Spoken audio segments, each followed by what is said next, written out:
go. Pretty cool.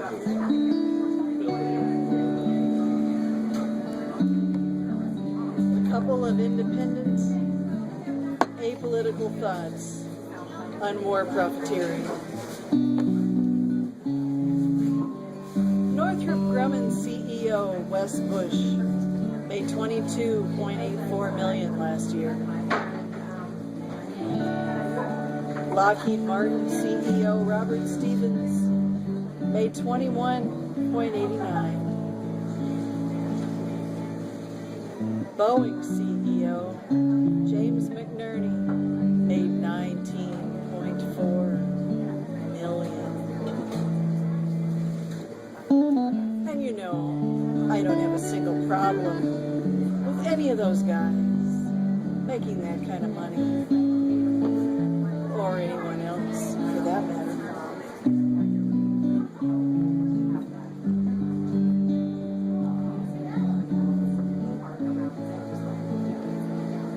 But here's what I do have a problem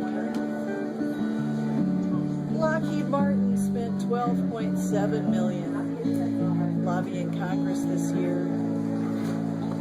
Northrop Grumman spent $15.7 million, and Boeing $17.89 million. If you add just those figures up, not counting General Dynamics and a few contractors, it comes to $46,290,000. Now, divide that between 435 congressmen and 100 senators, and it comes out to $86,523 apiece, more than twice the average American household income. And on top of their regular congressional pay and all the perks that come with the job and whatever they get from other industry lobbyists. If you compare the above lobbying figures with what the so-called Wall Street bad guys spent lobbying Congress last year, J.P. Morgan Chase, $7.41 million. Wells Fargo, $5.43 million. Bank of America, $3.98 million. It becomes apparent that the Occupy Wall Street folks are barking up the wrong tree. Now, I am quite certain that the $46,209,000 given to Congress was not divided evenly between everyone. I seriously doubt that Ron Paul, Dennis Kucinich, or Bernie Sanders got any, and a certain percentage would have been spent getting to and from Washington, and for daily expenses, etc. But the real question here is, should corporations profit from war be allowed to throw money at the very rich people in the end to decide whether or not we go to war? In the back-scratching world of Washington politics, I believe that's a pretty clear-cut conflict of interest. And remember,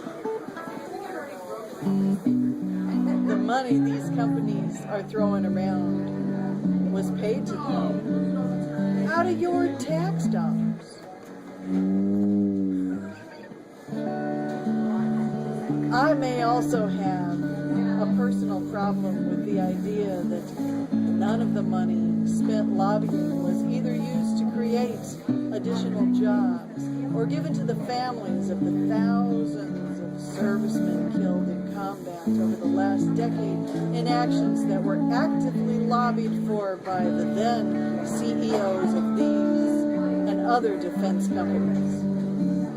But I won't stress that, because they have every right to spend their money as they choose. And I understand that some companies are going to profit from war because somebody has to build the stuff. But lobbying is a different story. This is not a Republican versus Democrat issue. It's very simple. Our servicemen are the best we have, and the best we will ever have. They will lay down their lives for people they've never met. They are the reason we are free. We owe it to them not to allow corporations to influence politicians to send them places they should not be sent, for reasons they should not be sent, purely for the profit of those companies. War profiteering is immoral, and it's a slap in the face to the people sworn to protect us. It should not, it must not, be allowed to continue as it has, whether you're liberal or conservative, Democrat, Republican, or independent. Consider when you vote whether or not you're voting for someone who will champion the interests of those in uniform or service rather than the corporations who make lavish profits from war.